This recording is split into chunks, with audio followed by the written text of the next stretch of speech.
আসসালামু আলাইকুম ভিউয়ার সবাইকে আপডেট জব নিউজ 24 চ্যানেলের পক্ষ থেকে স্বাগতম। তো ভিউয়ার সবাই কেমন আছেন? আশা রাখি সবাই ভালো আছেন। আজকে আমি যে বিষয়টি আলোচনা করব এটা হলো এসবিআরএস। এটা এই শুমারির কাজ কি, কবে এটা শুরু হয় এ সম্পর্কে ভিডিওতে আমি বিস্তারিত বলে দেওয়ার চেষ্টা করব। তবে ভিডিওটি শুরু করার আগে আপনাদের কাছে একটা রিকোয়েস্ট থাকবে।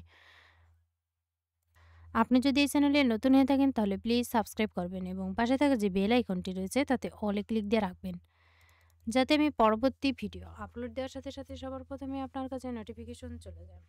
এছাড়াও আমি আমার চ্যানেলে নতুন নতুন ভিডিও আপলোড দিয়ে রেখেছি, চাইলে দেখে নিতে পারেন। তো চলুন দেখি। স্যাম্পল ভাইটাল রেজিস্ট্রেশন সিস্টেম এসভিআরএস শীর্ষক বিশেষ কার্যক্রমের আওতায় কম্পিউটার অ্যাসিস্টেড পার্সোনাল ইন্টারভিউইং সিএপিআই ক্যাপি পদ্ধতিতে তথ্য সংগ্রহ কাজের জন্য সম্পূর্ণ অস্থায়ী ভিত্তিতে কিন্তু এই নিয়োগ দেওয়া হয়। তো ভিউয়ার্স, এখন জানাবো যে এই নিয়োগের কি কাজ করতে হয়। বাংলাদেশে প্রতি 10 বছর অন্তর জনশুমারি অনুষ্ঠিত হয়ে থাকে। ফলে দুটি জনশুমারির মধ্যবর্তী সময়ে বছরভিত্তিক জনসংখ্যা ও জনমিতিক সূচক সময়ের পরিবর্তন জানা সম্ভব হয় না। স্যাম্পল ভাইটাল রেজিস্ট্রেশন সিস্টেম এসভিআরএস এর মাধ্যমে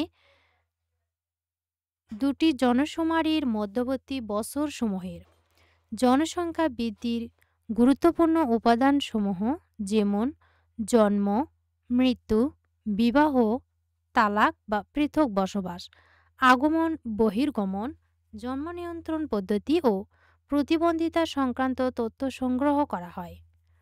পাশাপাশি আর্থসামাজিক অবস্থার প্রেক্ষিতে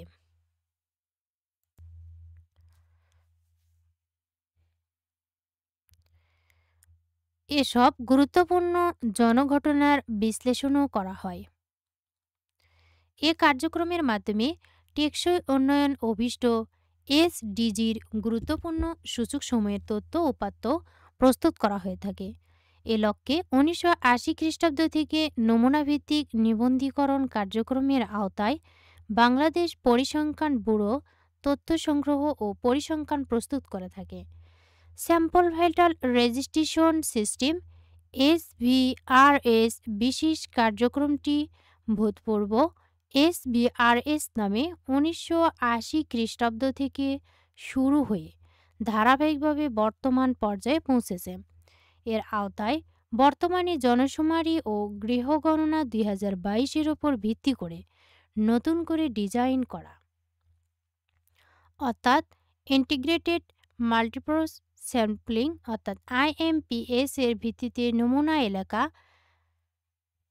2766 প্রাথমিক নমুনা এলাকা পিএসইউ হতে মোট 11টি তফসিলের মাধ্যমে তথ্য সংগ্রহ করা হচ্ছে।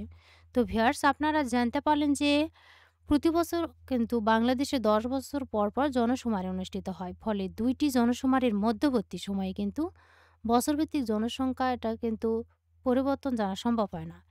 এজন্যই কিন্তু আবার স্যাম্পল ভাইটাল রেজিস্ট্রেশন সিস্টেম এসভিআরএস এর মাধ্যমে কিন্তু আবার ভাগ করা হয়। আর এটার কাজ হলো কিন্তু জন্ম, মৃত্যু, বিবাহ, তালাক বা পৃথক বসবাস, আগমন বহির্গমন, জন্ম নিয়ন্ত্রণ পদ্ধতি, প্রতিবন্ধিতা এসব বিষয় কিন্তু বিশ্লেষণ করা হয়। তো এটা কিন্তু নিয়োগ দেওয়া হয় প্রায় ৩ মাস পর পর। আর এখানে কিন্তু শুধুমাত্র মহিলা প্রার্থীরা আবেদন করতে পারেন। এটা কিন্তু মাঠ পর্যায়ে কাজ করতে হয়। তো ভিউয়ার্স, এই ছিল কিন্তু আজকে সর্বশেষ আপডেট। ভিডিওটি ভালো লাগলে অবশ্যই লাইক, কমেন্ট এবং শেয়ার করবেন। আরও নতুন নতুন ভিডিও পেতে চ্যানেলটিতে অবশ্যই সাবস্ক্রাইব করে সাথেই থাকবেন। এতক্ষণ ধৈর্য সহকারে ভিডিওটি দেখার জন্য সবাইকে ধন্যবাদ। সবাই ভালো থাকবেন, সুস্থ থাকবেন। আবারও দেখা হবে নতুন কোনো ভিডিওতে। আজকের মতো এ পর্যন্তই। আসসালামু আলাইকুম।